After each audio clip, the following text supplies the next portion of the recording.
Neno linaendelea kusema Warumi 13 mstari wa 11, tukiendelea, ati ya kwamba ati saa ya kuamuka ndugu yangu imekwisha kuandia. Tuamuke katika usingizi. Mstari wa 12, maandiko inasema mchana umekaribia, basi na tuyavue matendo ya giza na kuzivaa silaha za nuru. Ndugu yangu, usiku umeendelea na mchana umekaribia, basi na tuyavue matendo ya giza na kuzivaa silaha za nuru.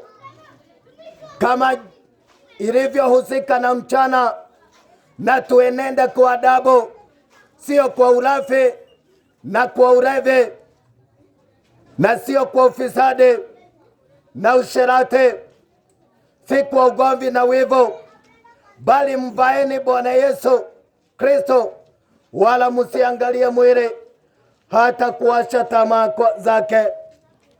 Sikia ndugu yangu, venye neno la Mungu linavyosema ya kwamba maandiko inasema, watu wa Mungu, ati tuamuke katika usingizi, usingizi wa uovu, usingizi wa dhambi, usingizi wa matendo mabaya. Na ili ya kwamba watu wa Mungu, wakati Bwana Yesu anakuambia utoke katika uovu, ni anakuambia kwamba umpokee, uachane na uovu, ukampokea Yesu Kristo. Watu wa Mungu, ni kwa sababu siku inakuja ambao utahukumiwa kwa matendo ambao unaofanya. Watu wa Mungu, mwenendo unaoenenda utahukumiwa. Sikia venye Mungu anavyoendelea, ati bali muvaeni Bwana Yesu, wala msiangalie mwili hata kuacha tamaa zake.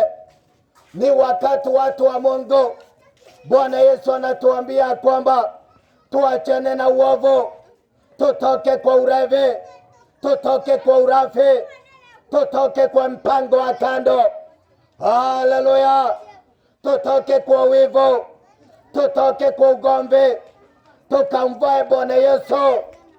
Watu wa Mungu, ni kwa sababu matendo ambao unaotenda, aidha ni ya usherati, aidha ni ya ulevi, utahukumiwa ndugu yangu. Matendo unaofanya utahukumiwa. Siku ya leo unaweza fanya kama umejifisha, lakini siku ya hukumu Bwana Mungu atakuhukumu kwa matendo ambao unaotenda. Jioni ya leo Yesu Kristo anakuambia ukamrudie na ili ukampokee.